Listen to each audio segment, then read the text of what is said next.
ایک بات آپ کے نوٹس میں دینا چاہتا ہوں کہ سپریم کورٹ نے ان تمام قائدین جو یہاں بیٹھے ہوئے ہیں ان کا وہاں کورٹ میں داخلے پہ پابندی لگا دی ہے، اور یہ پبلک کورٹس ہیں، اس میں سویلینز کا جانا وہاں پر اس کے سماعت، تو میرے خیال میں ہمارے جو آئینی قانونی ماہرین یہاں بیٹھے ہوئے ہیں وہ فوری طور پر ہمیں ایک رائے دیں کہ اس پر ہم کیا رد عمل دیں۔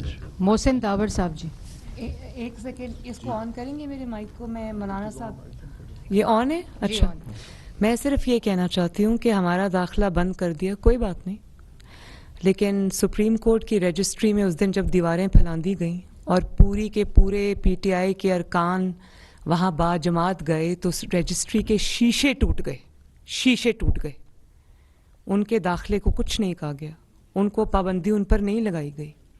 اور ابھی جو میرے بھائی ایمل نے بات کی نا، میں یہ کہہ رہے ہیں کہ تشریح کی ضرورت نہیں تھی، تو میں یہ سمجھتی ہوں کہ اگر اس قسم کی تشریحات ہونی ہیں، اس قسم کے ون سائیڈڈ چیزیں ہونی ہیں، تو پھر الیکشن کی بھی ضرورت نہیں ہے، حمزہ شہباز کے الیکشن کی ضرورت نہیں ہے، پھر کسی کورٹ ہیئرنگ کی ضرورت نہیں ہے۔ کورٹ صرف اتنا فیصلہ صادر فرما دے کہ پنجاب ہم عمران خان صاحب کے حوالے کرتے ہیں، تو میرے خیال ہے ہمیں یہ سب کو قابل قبول ہوگا۔ شکریہ۔ محسن داور صاحب جی۔ بہت شکریہ۔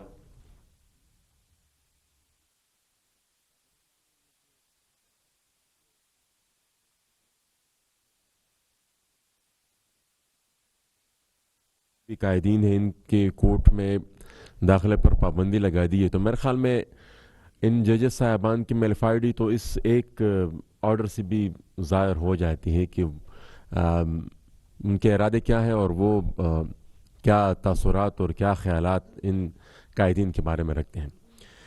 گزارش یہ ہے کہ تقریباً تمام باتیں ہو چکی ہیں، عدلیہ کی تاریخ پر بھی